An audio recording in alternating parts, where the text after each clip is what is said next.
Recording.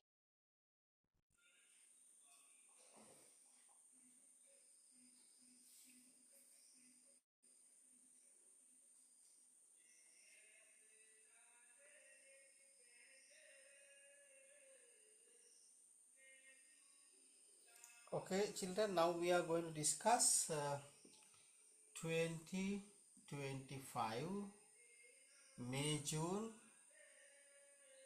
Unit 1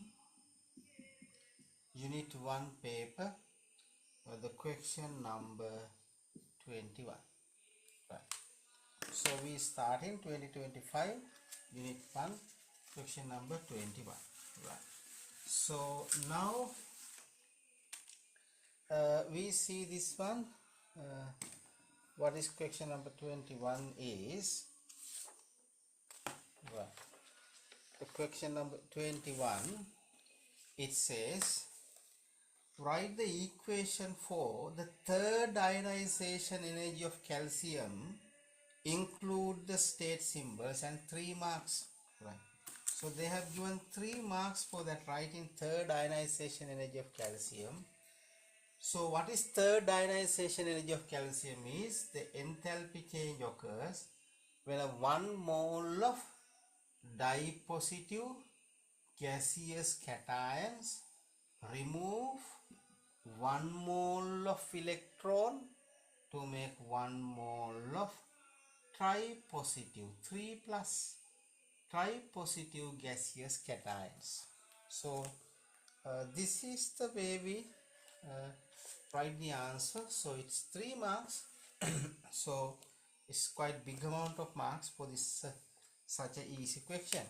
Right, now I directly go to the next question. So what is my next question is, the following data shows the first 7 ionization energies for an element in the period 3. Deduce with the reason the identity of the element. Now this element is in a period 3. This element is in a period 3. And when you read this one, you can see the bigger ionization energy gap after releasing 6 electrons. The first one easily release, the second easy, third easy, fourth easily release, fifth easily release, sixth one 8,900 and 8,496. The seventh one, it becomes 27,107. So it's a big gap. So 6 electrons easily released. So that means it is in 6 electrons in outermost. That means group 6. That means it is group 6. So who is there in the period 3 and group 6? That is sulfur. So the answer is sulfur. That's the way we get it. So we say it releases 6 electrons out easily. It releases 6 electrons easily. So it's in group 6 and should be period 3. So the element is sulfur. That's easy. State the general trend in the first ionization energies across the period. General trend, first ionization energy increases. General trend is what? First ionization energy increases. That is again easy question. Right. Next one. So the next one is, there is a graph, plot the following first ionization energies of elements in period 2 on the grid below. So we see that they have given the grid. I don't have the grid in my board, so I just try to sketch it as possible. So we concern, there's a grid like this way. In the grid, plot the following first ionization energies of the elements in the period 2 of the group. It is like this one. See that first ionization energy. So this axis is the first ionization energy. So you want to label that first ionization energy. That is first ionization energy. This axis is first ionization energy, and this axis is element. There are different elements, right? So what are the elements? Say the elements are lithium, beryllium, boron, carbon, nitrogen, oxygen, fluorine, neon like. Those are the elements. So now you need to know that. So it is lithium and beryllium increase, boron decrease, carbon and nitrogen increase, carbon nitrogen uh, increases, and when it comes to oxygen decreases, and fluorine and neon increases. So you get it like this manner, right? So that should be the way we draw the graph, right? Then I go to the next one. Explain the difference in the first ionization energy between beryllium and boron. See that beryllium to boron. So I will say that. See that when I concern the beryllium, right? Beryllium is 1s2, 2s2. When I concern the boron, 1s2, 2s2, 2p1. In beryllium, first ionization energy means removing electrons from 2s2. Boron, first ionization energy means removing electrons from 2p1. The 2p1 is in a higher energy level. 2p1 is in a higher energy level, right? So that higher energy level means higher the energy, lesser the stability. So this is less stable compared to this 2s2. So therefore this is easy to release because it has more energy. More the energy, lesser the stability. For an example, say that here it is two stairs, two steps in the staircase like this way. Now this one, 1s level, 2s level, 2p level. So which ball is most unstable? This ball is more unstable because it has highest energy like that. 2p level means 2p level means it is in a higher energy level, so less stable. Explain the difference in the first ionization energies between carbon and nitrogen. See that carbon to nitrogen increases because number of protons increases. Carbon to nitrogen, number of protons increases. So nuclear charge increases. Carbon has 6 protons, nitrogen has 7 protons, and carbon to nitrogen atomic radius decreases. So nuclear attraction increases. See that carbon to nitrogen, number of protons increases, nuclear charge increases, radius decreases. Therefore nuclear attraction increases. So nitrogen is difficult to remove. That's the end of that question. Now we go to the question number 23. Right, now we go to the question number 23. Give me a small time to erase this.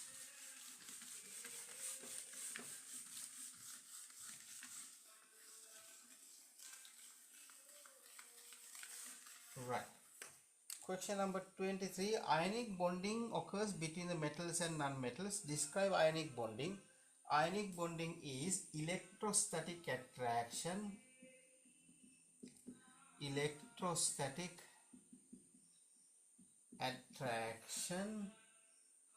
between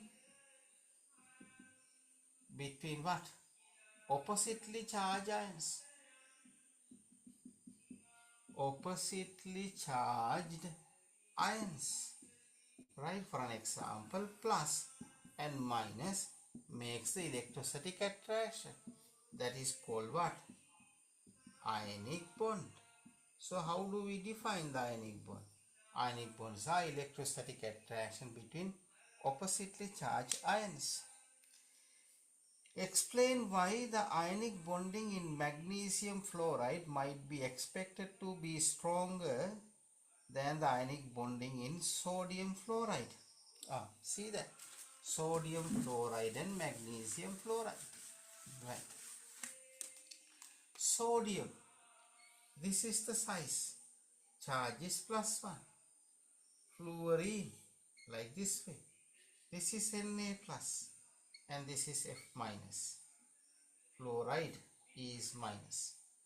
Magnesium fluoride. See that? Very small. Magnesium is smaller. And +2 the charge. So what happens? Fluoride is Mg2 plus and this is F minus, right? So now you see that this gets smaller in size and higher in charge. So we say that sodium magnesium compare. Magnesium is smaller in radius, higher in charge, so more attraction in magnesium than that of sodium towards the fluoride. So this makes more attraction. It has high melting points and boiling points, and stronger ionic bonds are there, right? The next one, the third question of that. Now we see the third question of that, right? The third question says sodium and oxygen react to form sodium oxide, which is also ionic. Draw the dot and cross diagram showing the ions present in sodium oxide. Sodium ions, sodium oxide is Na2O, right? Sodium oxide is what? Na2O. So we can show that sodium oxides, we can show that sodium oxide ionic bond, sodium oxide, sodium and oxygen reacts to form sodium oxide, which is also ionic. Draw dot and cross diagram showing the ions present in sodium oxide. Sodium oxide has sodium ion. How it can be? The large shell has 8 electrons. 2, 4, 6 and 8. So this is how sodium ion. Oxide ion. Oxide ion, right? Oxide ion is this way. Oxygen, first shell has 2 electron, next shell had 6 electron, it had 6 but 2 are gaining, so it is -2. That is how the sodium oxide ion is there, right? Then the next one is draw the ionic lattice for sodium chloride. You should show the at least 9 ions. Sodium fluoride, see this one, right? How we draw this ionic lattice for sodium fluoride?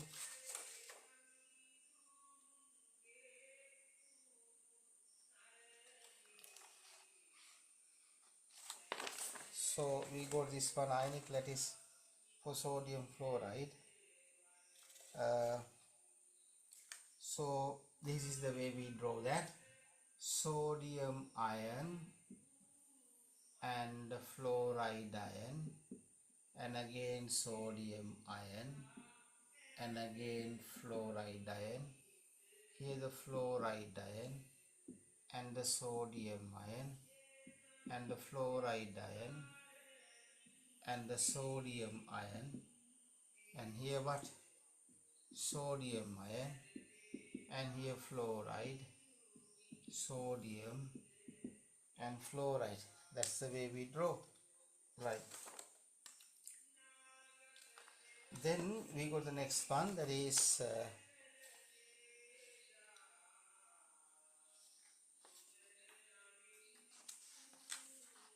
Then the next one, we go to the next one, that is non-metal atoms join together using covalent bond. Describe covalent bond.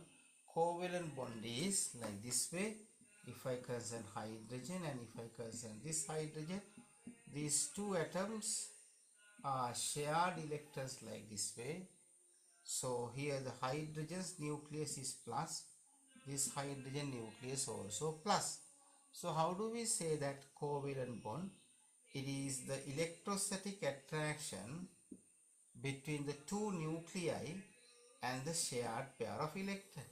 It is the electrostatic attraction between the two nuclei and shared pair of electrons. The electrostatic attraction between two nuclei and shared pair of electrons. Right. Then I go to the next part, that is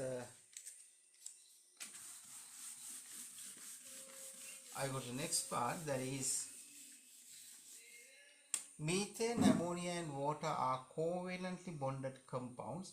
Draw the dot and cross diagrams for the molecules of methane, ammonia and water. Methane, ammonia and water. Methane is CH4. So the dot and cross diagram will be like this way. Each hydrogen brings one electron like this way. That is easy. Ammonia, in this way, ammonia, nitrogen has 5 electrons, hydrogen 3 hydrogen atoms like this way. Water, oxygen has 6 outer electrons and 2 hydrogen atoms connected like this way. So that is how we draw that.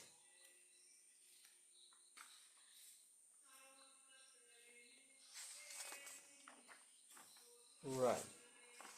Then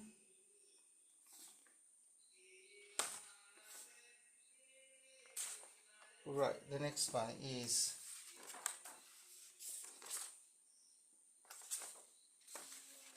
the next part is they have given the table. In that table, I will draw CH4 here again.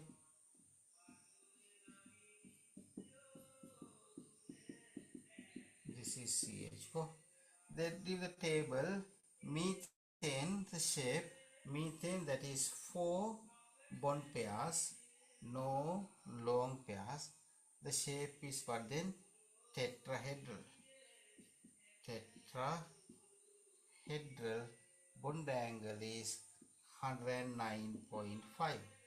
Ammonia is 3 bond pair and 1 long pair. So the shape is what? Trigonal base pyramid. Bond angle is 107.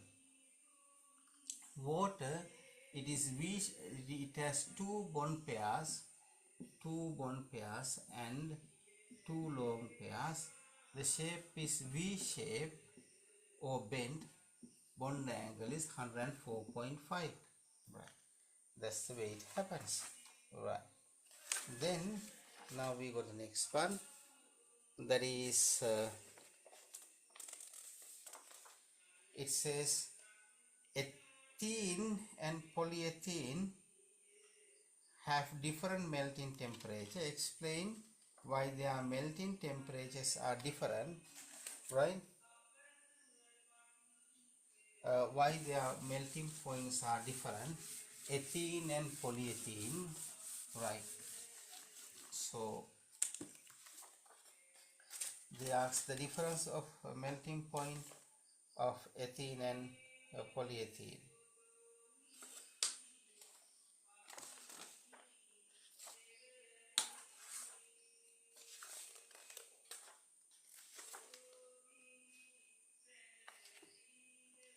They ask difference of boiling points of ethene and polyethylene. So now we go to this one. That is ethene. Ethene is a simple molecule like this way. Polyethylene is a polymer chain like this way. Polyethylene is a polymer chain like this way. right? So then this is simple molecule, this is a polymer, so this makes more intermolecular attraction. Polyethylene, this is polyethylene, it makes more intermolecular attractions, so more energy need to be break. Here it is simple molecule, it needs a little energy to break the intermolecular attractions. If you write this one has more covalent bond, this one has less covalent bond, more covalent bonds need more energy to break, that's why melting point high, that is wrong, because in melting no these covalent bonds are breaking. In melting, no, these covalent bonds are breaking. That is how it becomes, right?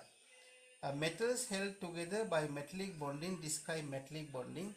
Metallic bonds are made when the metal ions make the electrostatic attraction with the pool of delocalized electrons. The electrostatic attraction between the metal ions and the pool of delocalized electron makes the metallic bond. Metals conduct electricity when solid. Explain with the aid of diagram why copper conduct electricity. So you write here Cu2 plus and here you write Cu2 plus. So you write here metal ion and these are pool of electron. These are pool of electron. This pool of electron act as a charge carrier, so they can move here and there. So that is why it conducts electricity. That is why it conducts electricity. So then now I have missed one or two pages in this paper. For that 1-2 pages I will do another video.